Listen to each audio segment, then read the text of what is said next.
Hello and welcome to the Mogwai podcast. I'm Amanda Stanley and I'm here at the Hydro in Glasgow for the final date of Mogwai's tour for 2017 following the release of their album Every Country's Son. Doors are ready to open, there's audio cues outside. Sacred Paws are just sound checking just now, which is what you can hear in the background. Coming up in this episode, we'll have talks from everyone who is playing this evening. That's Sacred Paws, Ride and Mogwai themselves, as well as some of the production crew who help bring the show together. I'm joined by Mark Gardner from Ride just now. Hello. Hello.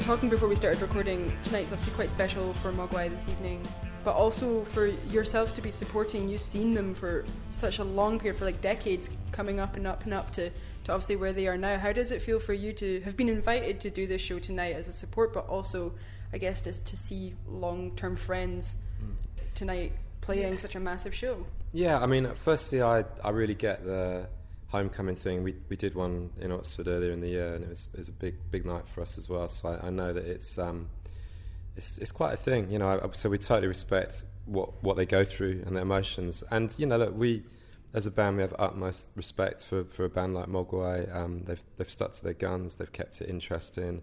They've kept going, whereas we didn't. But they've done great, and that's what I mean. They've just kept it real in a way, I guess.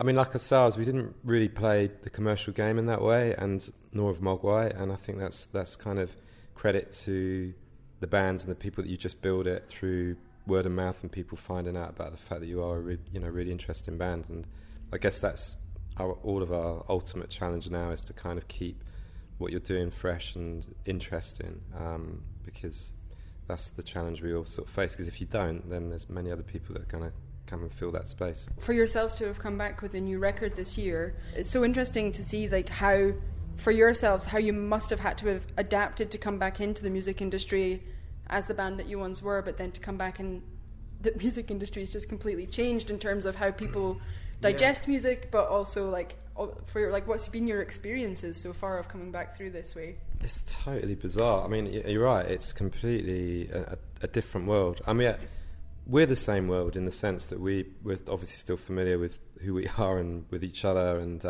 but it's like you've left planet Earth and you've come back, and it's like the whole world's totally different. And you know, I mean, I think in some ways it's good, because I like the thing of it's a lot more people can kind of act, you know, more accessible for people, the way the whole sort of social media thing works. I mean, of course, when we were first touring, not to show our ages, we didn't even have mobile phones then, so it's quite weird. And I mean, I must say, I'm still got no idea about like Instagram, things like that. I'm still a real Luddite with and we've got press releases. You've got to try and do things. I'm like, why? But why? I mean, I'm just like music, and I'm pretty used to all of that. But I do also like it in the sense that you just have that direct contact with your audience, and they can have that more direct contact with you. Because I think something that was a bit, I think we had some issues with, well, I did personally anyway, with press and stuff before, was the power that some of the press had at that time. You know, your enemies, Melody Maker sounds, and the kind of build them up and knock them down sort of culture, which happened a lot. And then you realise a lot of people's egos were involved and stuff like that, and it wasn't always the bands, it was kind of, you know, those middlemen. And for a band like yourselves as well, to in such a short burst be thrusted into that, it must have been quite intimidating, but also because it was offered to you as well. Exactly, and that was it. It was the only way we knew it. And I mean, there's no kind of education on what you're going to have to deal with. It's just the way it happened. And yeah, so we had to do a lot of our growing up and make a lot of mistakes we made in public. What was lovely about making this record was we purposely didn't really... I mean, we knew we were going to make a record, and that's a lot of the reason, personally, I thought we should get back together, because I knew we've all kept pretty tight, and I just thought at the right time we'll come back together and make some great new music. For me, that was really what it was about, as well as nice to come back and do the amount of shows that we played, and the reunion tour was amazing. But you get a direct response from that through social media. You understand straight away that people are appreciating it or not. So thankfully people did seem to appreciate it. And then of course it shows them with your bookings. I mean, what is true now in a way, which is good, is that pit bands have got to play live to make a living now. And, that's good. That's kind of maybe how it started out, music, before the whole industry sort of thing kicked in. And so that's it. I mean, and I guess now we just need to know that where we go, we're not going to sort of lose money, and it pretty much we've been good to sort of play most of the world again, and it's been great, and just to sort of see the reaction straight away. Yeah, because you've got dates coming up in like Japan next year and things as well, which must be very exciting to get to return over there. And I mean, also like Taiwan and places that we've never been to before, and Seoul. We did a festival in Seoul a couple of years ago, Hong Kong again. So yeah, and that's when you realise that music. I mean, that's the other thing with how it was. Everyone got so caught up about the here and now of the music at the time and the scene, and pre-Britpop or shoegaze or space, whatever it was. I mean, I didn't know what the hell it is, or I never really thought about that, but what you realise in time is that those artists like Mogwai, Sales or whatever have stood the test of time. And I think, when you start out doing music or any sort of creative venture, you kind of feel that that's how you'll be really judged in the end, that time is the real judge, not kind of people with pens with attitudes and egos. You know what I mean? It's like that. It's people and time is the real test. If you'd have asked me when I was 15, 16 that I had, would we be having a top 10 hit and whatever, I'd have just been like, you're crazy. Of course not. So it was quite unexpected in that way, and a lovely bonus and surprise. And as then, if you'd have said that we'd be doing this now, I'd have never believed it.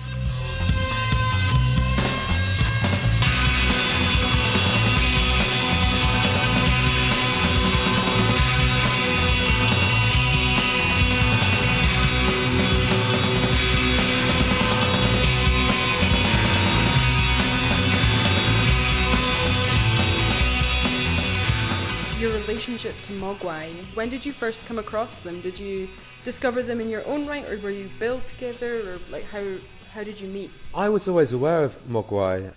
I knew that. I think I heard from some people that Mogwai, this band, they were into ride and like they were making instrumental music. So that's kind of quite odd, and so I think it was a curiosity initially that sort of drew me to them, and then. But I don't think we actually sort of played with them in the early days. But I do remember. Randomly, I was playing a sort of more solo show with a backing band thing in Hong Kong, which was, I don't know, probably about 14 years ago now, something like that. And really just totally randomly, Mogwai were on that bill. And so I sort of chatted to them, also like 6x7 bands like that. And it was good. And I was like, oh, right, okay, yeah. And I sort of properly met them then. And then over just the last 2 or 3 years, we played Singapore 3 years ago. Mogwai were at that, and it was so unbelievably hot. So I didn't even make it out of the hotel because I was sort of burning up on that one. But then we did play with them recently in Japan, and I went out and watched the whole set after we'd played, and it was great. Personally, I've always felt respect from them, and I hope they feel the same back from us, because it's that's why we're really happy. Quite honoured to come and play a show like this for Mogwai, because we know what it means for them, and just great to be a part of this and to be on this bill. And it's great when people that have stuck to their guns and made music on their own terms can end up playing places like this. That's just like brilliant. I mean, that's a great success story for me.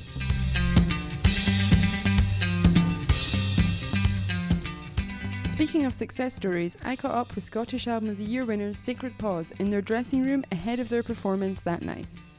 Strike a mansion, side a dark place, feel the light on the side of your face, through a snowstorm in the springtime, I watch the light on the side of your face.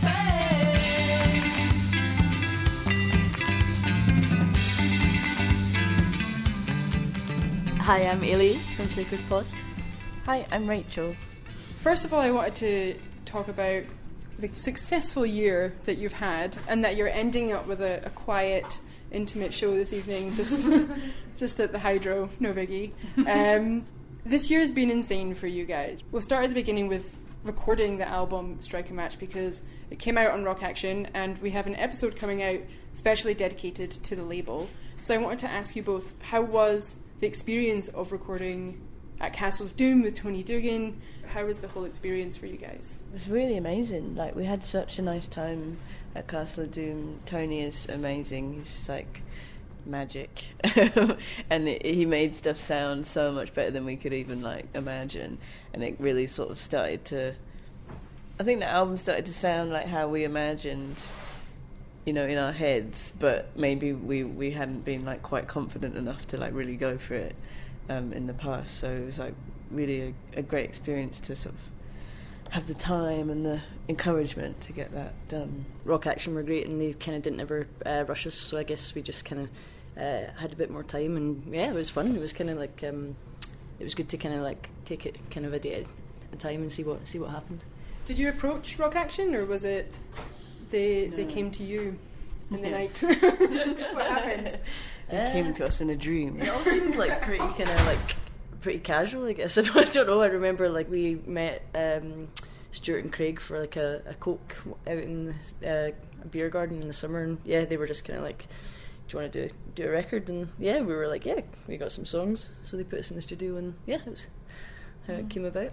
Did you have most of the album ready when you went into the studio? You said that you got some guidance a wee bit from Tony, but did you have an overall end idea already that you wanted it to sound like, that you knew that you were aiming to get towards? No, I think it only in a very vague sense, as like in that when we play the songs live, we always have a lot of fun, and we wanted to in some way make it sound fun on record. That wasn't like, because I think in the past, like, we'd kind of recorded stuff and tried to capture a live energy by just like leaving it quite loose, but like, I don't know, we listen to a lot of pop music, so I think we sort of like, we were like, we just want to make it sound like really fun and like pop music. It's okay, it won't matter. It's in a month, in a year. If you want, you can wander. I will go, I'll stay here. I've always dreamed of having like a proper brass section on the record, and Tony was like, yeah, well, we'll just do it. And that was kind of like, oh, really? But, you know, he's very matter-of-fact about those kind of things. He was just like, no, we're just going to do it. It was like, okay, cool. And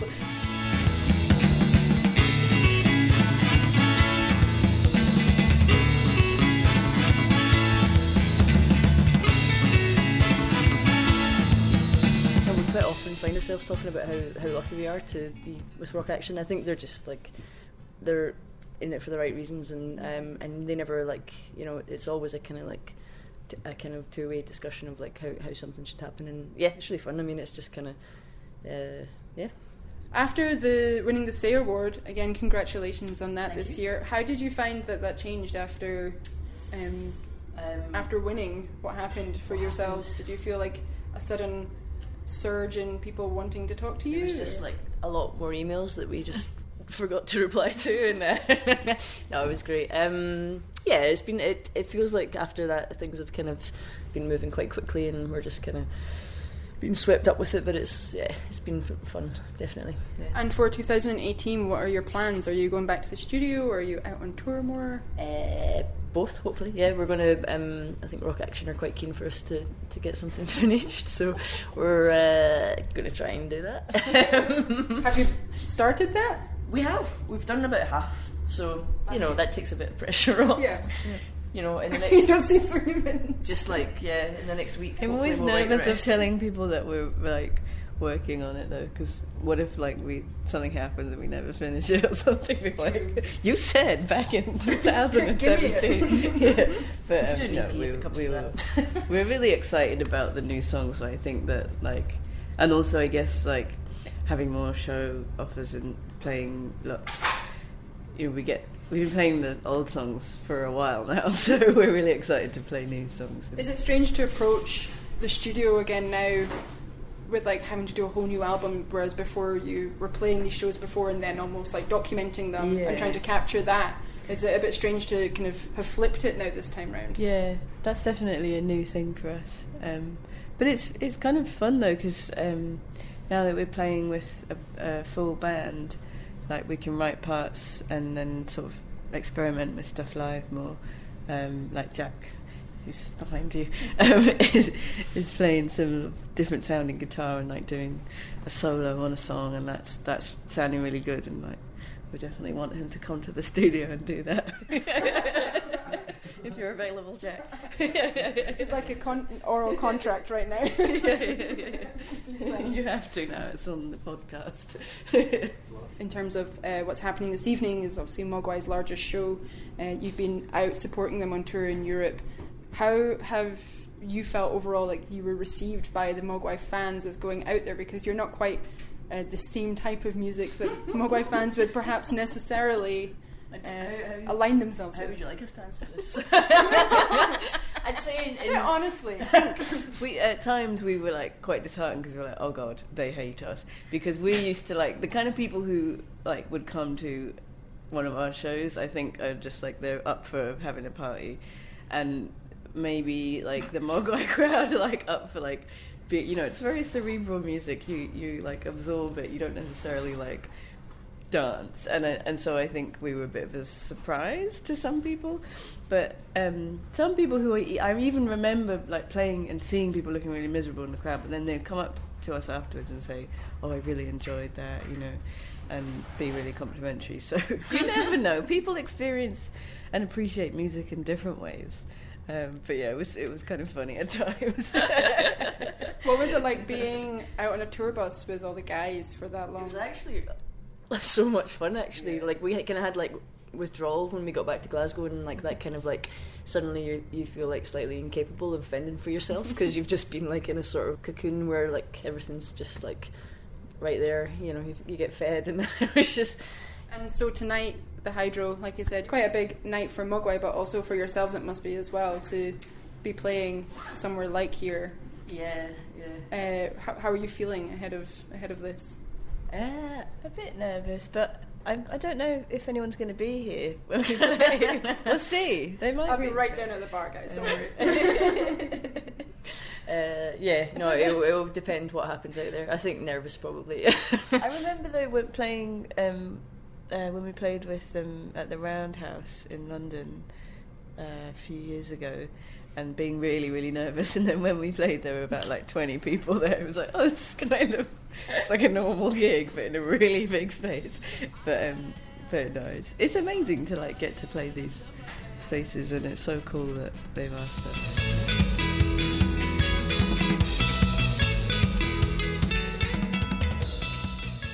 Anyone who has been to a Mogwai show will know that lighting plays an integral part in making the band's live performance so powerful. That's why I spoke to Mogwai's head lighting designer, Phil Corcora, after he'd set up for the night, to find out more about his job and his role in developing the stage backdrop you see whilst attending Mogwai shows around the world. I'm Phil Corcora, and my job is lighting designer for Mogwai, and we're here in the Hydro for the big Scotland show. So how has the day gone today? Because I guess for a lot of people, they turn up to the show, doors have just opened, Sacred Paws have just come on stage, but your day started a lot earlier. So can you talk us through how your day began and, up to now, what's happened?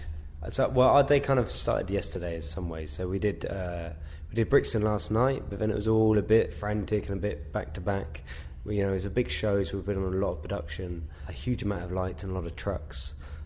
So it was a bit tight. We had to get from London up to here, which is obviously a lot longer drive. So everything kind of got pushed back, but it was frantic, and we had lots of people very ready to do it. But it's we got staging nice and early, and the lighting kind of started loading in. And I think we had a nice dress rehearsal in some ways last night. But no, it's been very good. It's been a good day.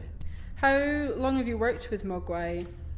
I think about 7 or 8 years now, yeah. And have you designed the lighting for every show that they've done going out on tour for them past 8 years as well? Yes, yeah. Every show they've done for the last 7 or 8 years I've done, yeah. So something that I was quite curious about was obviously with a band like Mogwai, and especially in a venue like the Hydro tonight, which is a really big space, lighting obviously contributes quite a lot to the atmosphere and what people remember from the show. So for yourself as a lighting designer, what do you think about when you're like, such as like the new album Every Country's Son, and you were taking this out for its first tour? What was in the back of your mind when you were planning this? I suppose, I come up with a concept for each album.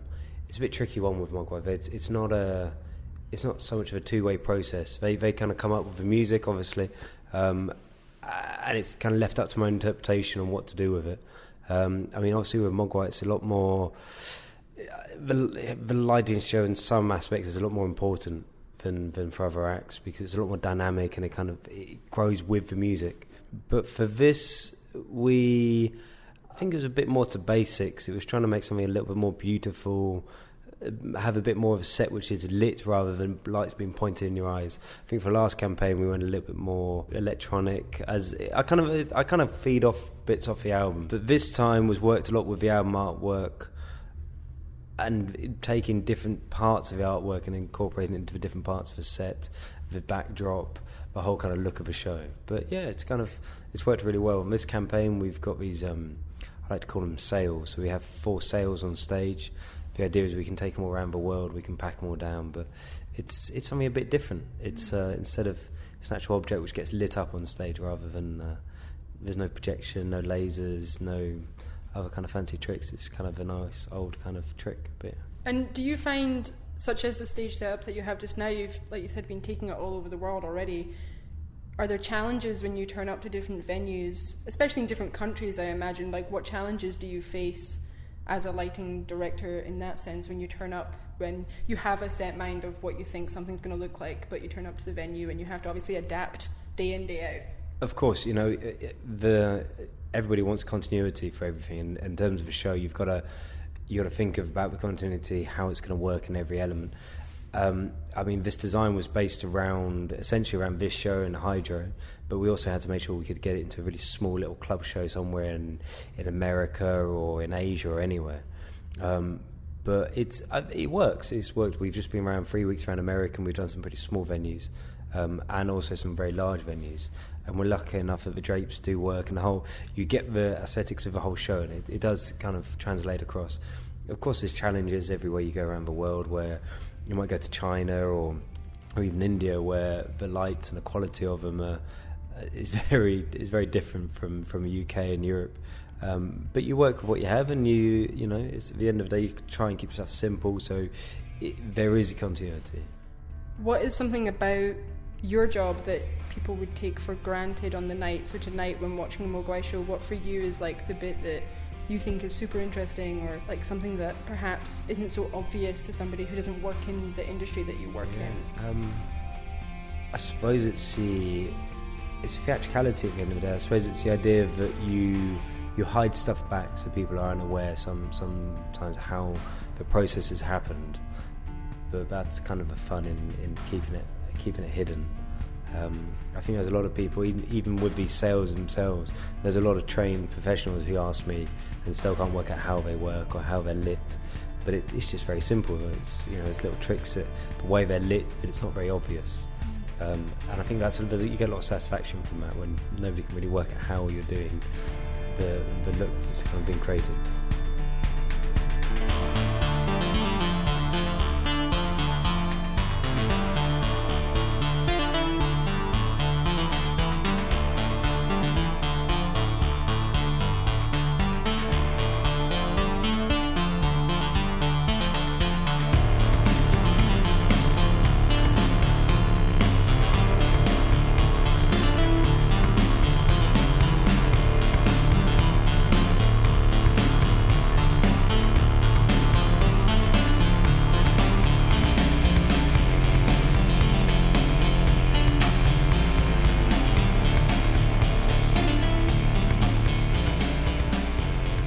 The final part of this episode sees me catching up once again with Stuart from the band to discuss his reflections on playing the Hydro. And I also get the lowdown on what we can expect to see from Mogwai in 2018. I began by asking Stuart what he got up to before the show that night.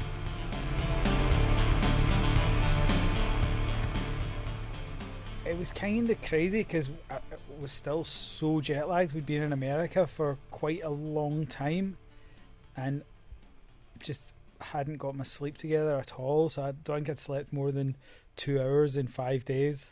So yeah, it was weird, and so it kind of felt almost like when you're kind of half awake. So I was almost too tired to really rationally think about what a big deal it was. I knew it was a big deal, obviously, but for it to really sink in, and I actually even managed to kind of like have a half-hour sleep after doors. When I was like running around interviewing Ride and Sacred Paws and things, like I kept walking into rooms and all of you were just having naps in various places around the Hydro, and I was like, is that a normal? No, it's not like your pre-show routine to go and have a wee nap.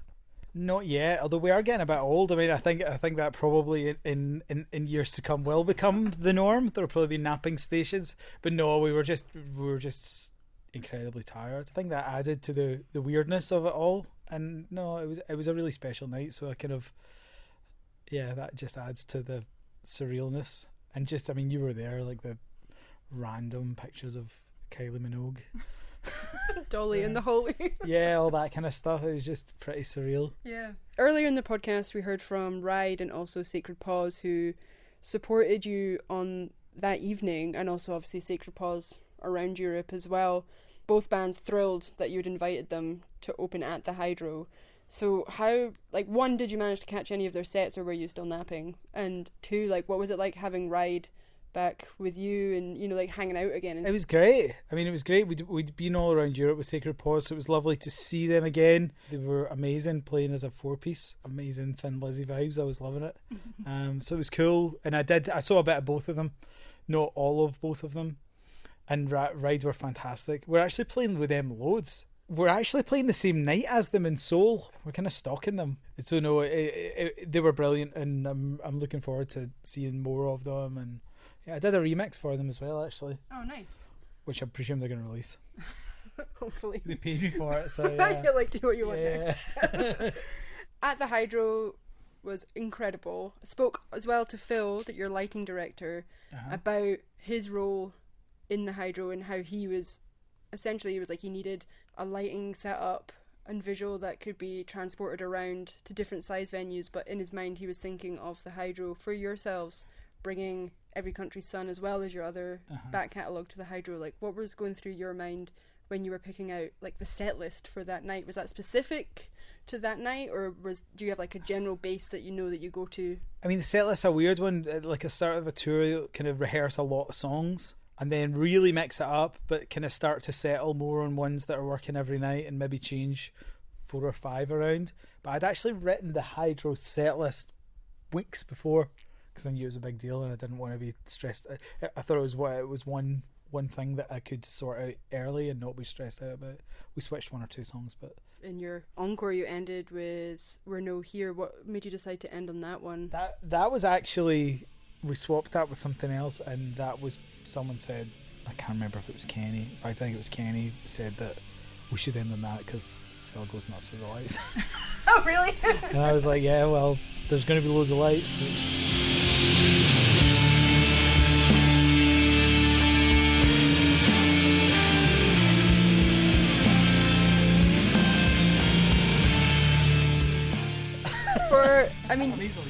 I'm easily persuaded, by the way. If you've got any I don't know, menial errands needing done, I'm quite easily persuaded. With lights, though, coming back to that, in the Hydro especially, it seemed very important because of just the size of the venue to kind of bring that atmosphere as well. How involved are you in the kind of lighting decision making when it comes to different album campaigns? I mean, we've worked with Phil for quite a long time now, and we trust that he'll do a good job. He's a really conscientious person, really takes a lot of care in his work, and so not at all. No, not at all. Apart from when he occasionally uses so few lights that we can't see our hands. Oh no! And then we have to grumble and make him put some more lights so we can see the dots on the guitars. We're not that good. So coming off stage from the Hydro, when you finished that final track, what did you do? What did you do when you got off stage? Did you just go straight for a drink? What happened? I just went up to the dressing room and everyone was in really good spirits. So yeah, we just had a wee celebration, and it was good that night. Martin came along. Obviously, Martin's not been playing with us because he hasn't been well, and it's good to just hang out with him a bit. And yeah, it was fun. My mum and my sister and all those people were there. So And your wee dog was there during the day. That was Prince great. was there. Yeah, that was a highlight actually, because Prince went on stage. Prince on He looked so happy. Yeah, again. again. Prince back returns at to the Hydro. Yeah. Um, Fewer guitar solos this time. More tail wagging. More sass. Yeah, I think so. Have you had time to? I mean, you were saying you were super jet lagged before, so you didn't really have time to even process doing the show. Have you had time to kind of process it now? And have you had any thoughts on what was the highlights of the night? I think the highlight was just enough people coming, to be totally honest, because that was the worry. Booking such a massive gig was that you kind of end up with egg on your face and it just falls a bit flat. So I think the highlight was just people coming, and I think it went well. It's quite weird now actually, because it was something we were building up to so much that it not being there, and it had been booked so far in advance that it not being there is kind of surreal. Maybe we should book it again. Just annual Christmas party. Maybe biannual. Yeah, or every 4 years, like the World Cup. Yeah, exactly. Speaking of it being around Christmas time, Aidan did come on stage dressed as Santa. Yep. Whose idea was it to have Aidan Moffat come on stage dressed as Santa? That was mine actually. Yeah, I think it was when we were in America, and I was just thinking, because it was Christmas and Aidan's got a big beard, we should get him to do it. And I'd actually forgot to ask him, and then I bumped into him at the cinema when we both went to see Star Wars at midnight, just to show how cool we are. And I asked him, and he was like, "Are you fucking kidding?" And I thought he was annoyed, and then I went, "Aye," and he went, "All right then." No, I didn't say aye. I said, "No, I'm serious." So I got confused with my words. And yeah, he did it, and we got him like the worst Santa suit we could find, and yeah, it was good.